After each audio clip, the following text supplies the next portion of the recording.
Hi guys, welcome back to my channel. My name is Sana. You are watching Sana Tech YouTube channel. In this video, I am going to teach you how to fix Assistive Touch not working on iPhone after iOS 18 update without wasting any time. Let's start this video. Solution number 1, restart your iPhone. Press the volume up button, press the volume down button and press the power button.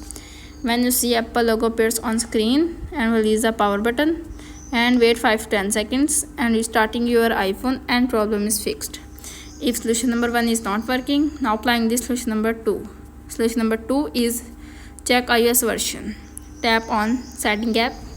You can see appears on screen. Tap on general. Tap on software update. If update is pending, download and install the update and problem is fixed. If solution number 2 is not working, now applying this solution number 3. Solution number 3 is turn off Assistive Touch and turning on back. Tap on setting app. You can see appears on screen. Tap on accessibility. You can see appears on screen. Scroll up. Tap on touch. Tap on Assistive Touch.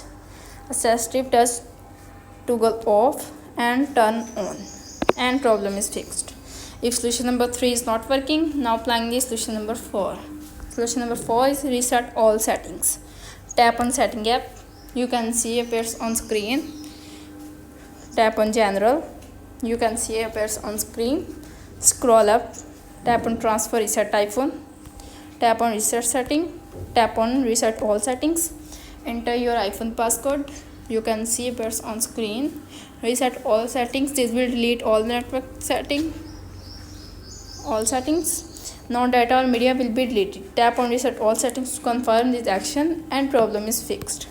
If all solutions are not working on your iPhone, simply contact support.apple.com and fix your problem.